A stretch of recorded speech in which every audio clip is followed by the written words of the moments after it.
إن الحمد لله نحمده ونستعينه ونستغفره ونعوذ بالله من شرور أنفسنا ومن سيئات أعمالنا من يهده الله فلا مضل له ومن يضلله فلن تجد له وليا مرشدا أشهد أن لا إله إلا الله وأن محمدا عبده ورسوله الذي لا نبي بعده أما بعد فقال الله تعالى في كتابه الكريم أعوذ بالله من الشيطان الرجيم وما نرسل بالآيات إلا تخويفا الآية.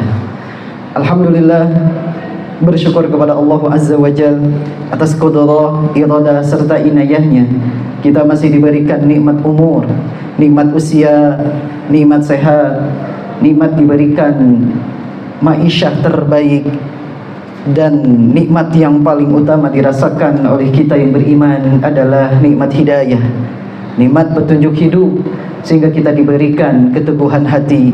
La ma'budu bihaqqin illallah, tidak ada zat yang wajib diibadahi dengan benar kecuali hanya Allah Rabbul Alamin. Wala matbu'a bihaqqin illa rasul, dan tidak ada sosok yang layak kita jadikan panutan untuk kita contoh, untuk kita terapkan dalam kehidupan ini selain yang ada dalam diri Nabi Muhammad sallallahu alaihi wasallam. Dan bersyukur kepada Allah Azza wa Jalla kita diberikan nikmat waktu bisa beribadah di bulan Ramadan 1447 Hijriah ini, di mana Nabi sallallahu alaihi wasallam menyebutkan Ramadan syahrun mubarak, bulan yang di dalamnya terdapat barokah, bertambahnya kebaikan-kebaikan, kemungkinan membuat kita untuk terus meningkatkan iman dan amal soleh karena kita mengetahui berdasarkan petunjuk ilmu keutamaan-keutamaan di dalamnya. Ma'asyiral muslimin, jamaah Jumu'ah rahimani rahimakumullah, ternyata manusia terbagi menjadi dua kelompok tatkala melihat besarnya karunia Allah dalam bentuk tanda-tanda besar kuasa Allah, di mana Al-Quran menyebutkan di surah Yusuf ayat 105, Allah menyinggung kita semua ketika Allah menampakkan kebesaran-kebesarannya yang nampak di muka bumi maupun di langit. A'udzubillahi minasyaitonir rajim.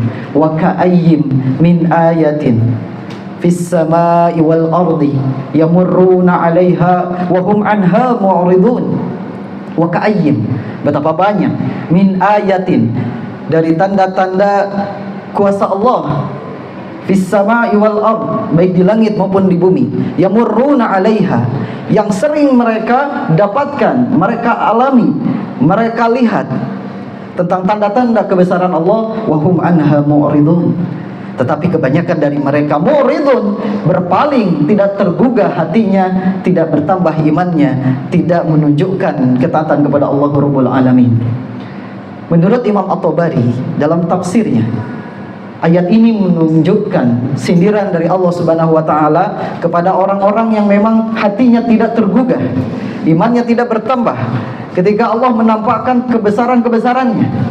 Sebagai contoh kebesaran Allah yang real kita saksikan ketika tanggal 3 Maret kemarin, ada peristiwa khusuf, peristiwa gerhana, ketika Allah mentakdirkan 3 benda langit yang besar sejajar, antara matahari, antara bumi, antara bulan, ataupun dalam keadaan yang lain bumi, matahari, bulan dan bumi, gerhana matahari, gerhana bulan. Sebagian dari manusia ternyata Allah bagi menjadi 2 kategori. Mereka yang menyikapi dengan ilmu dengan iman, dan mereka tidak menyikapinya dengan ilmu dan iman, hanya sebatas kekaguman yang bersifat fenomena astronomi, kekaguman yang hanya sebatas kejadian alam semesta, sehingga tidak sedikit di antara manusia menjadikan momentum tersebut momentum wisata, momentum kekaguman bahwa semesta bertindak dengan sendirinya, tidak tergugah hatinya, tidak tergerak hatinya, bahwa semua terjadi atas kehendak Allah Rabbul Alamin. Sehingga Allah menyinggung di surah Yusuf, wa hum anha mu'ridun, dia berpaling dari besarnya kuasa Allah. Tidak ada seorang pun yang mampu mengatur alam semesta ini. Bahkan Allah menunjukkan tujuan Allah menghadirkan gerhana Dijelaskan oleh Allah di surah Al-Isra ayat ke-59. A'udzubillahi minasyaitonirrajim. Wa ma nursilu bil ayati illa takhwifa. Tidaklah kami menampakkan ayat-ayat Allah, menampakkan kuasa Allah illa takhwifa, agar kalian menghadirkan sifat khauf di dalam diri kalian, sehingga yakin bahwa kita adalah hamba Allah yang dhaif, yang lemah, dan Allah kuasa untuk mengatur semua yang ada di langit dan bumi. Seharusnya membuat kita takut. Sebagaimana Nabi Muhammad SAW ketika tahun ke-10 Hijriah, tepatnya tanggal 29 Syawal, terjadi gerhana matahari di Madinah. Hanya satu kali Nabi mengalami peristiwa gerhana matahari.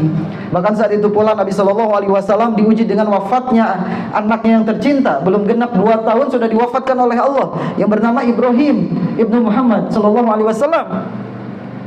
Kemudian apa yang kita pelajari dari sikap Nabi SAW? Ternyata para sahabat menjelaskan Rasulullah menunjukkan sikap yang begitu takut dan panik luar biasa.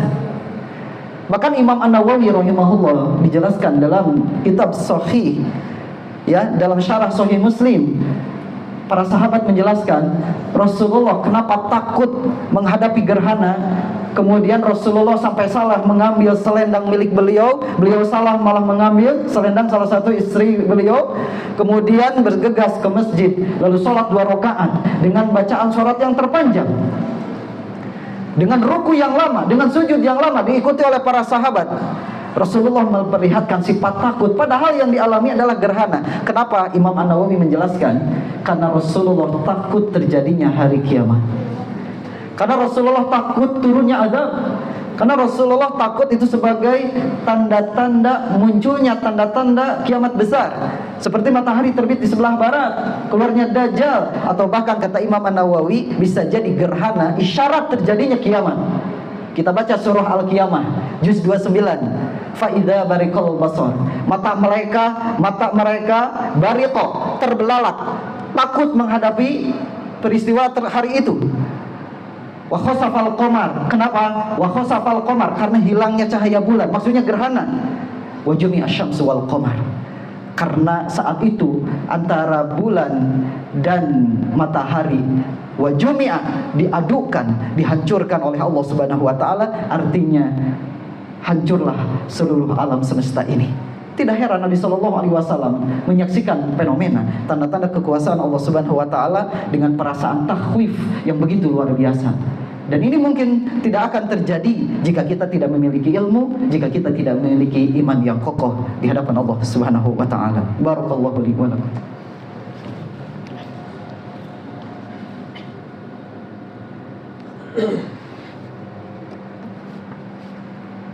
Alhamdulillahilladzi hamdan katsiran thayyiban mubarakan fihi kama yuhibbu rabbuna wa yarda.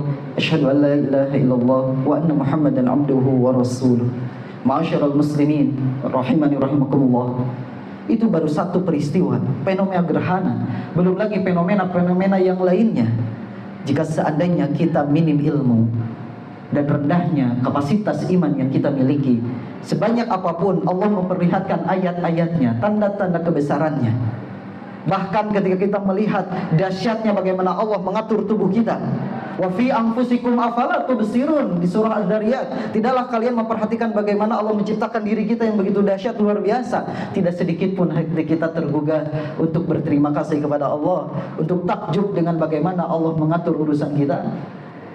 Bahkan yang hari ini terjadi di bulan suci Ramadan, seandainya kita tidak punya ilmu dan kapasitas iman yang kuat, rasanya mustahil kita menghidupkan 10 hari terakhir ini untuk melaksanakan ibadah dan ketaatan kepada Allah Subhanahu wa taala.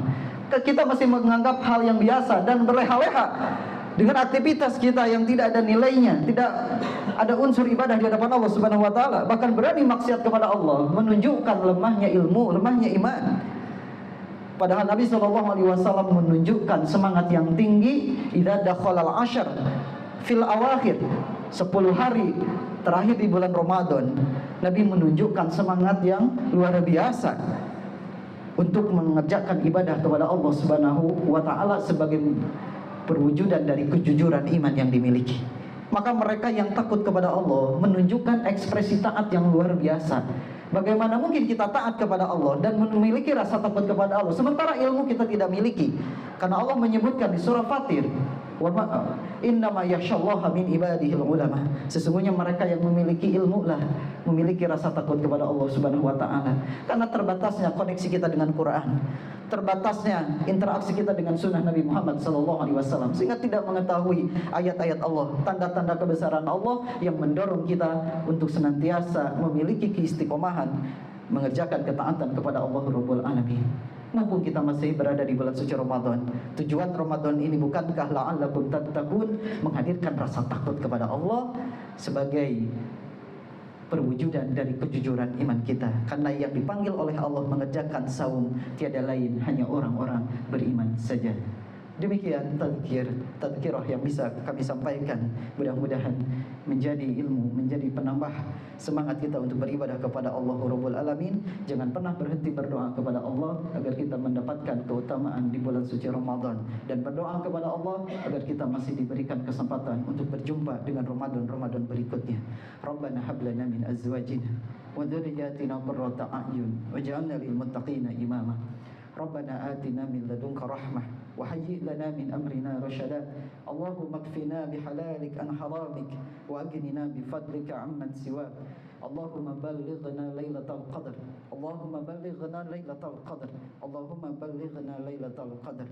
Rabbana atina fid dunya hasanah wa fil akhirati hasanah wa qina adzaban nar. Aqulu qouli hadza wa astaghfirullaha li wa lakum. Wassalamualaikum warahmatullahi wabarakatuh.